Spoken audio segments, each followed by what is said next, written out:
Типично шофьорската. Обикаляш е така безцелно. Няма нужда. Фирмата ти покрива горивото. Нищо не правиш. Няма значка. Те никога няма. Обикаляш Тия безцелно. твоите вата е селски работи на... Сега се горе към Видин. Пита ли ме? Айде, искаш да слезеш, аз ти казах, ела сме, да се увериш. После чакат някакви двама, не, той не ги е видял въобще, разбираш? Какви двама, аз нали Обикалят видях, защо? че бати седят отгоре, ама не са те. Те седят от един час. Кой мислиш, че други си седат така и си?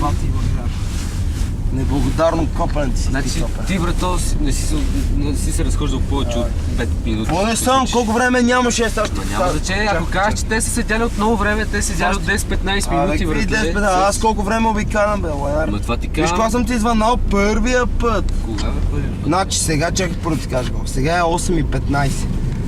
10 минути след като седяхме в колата.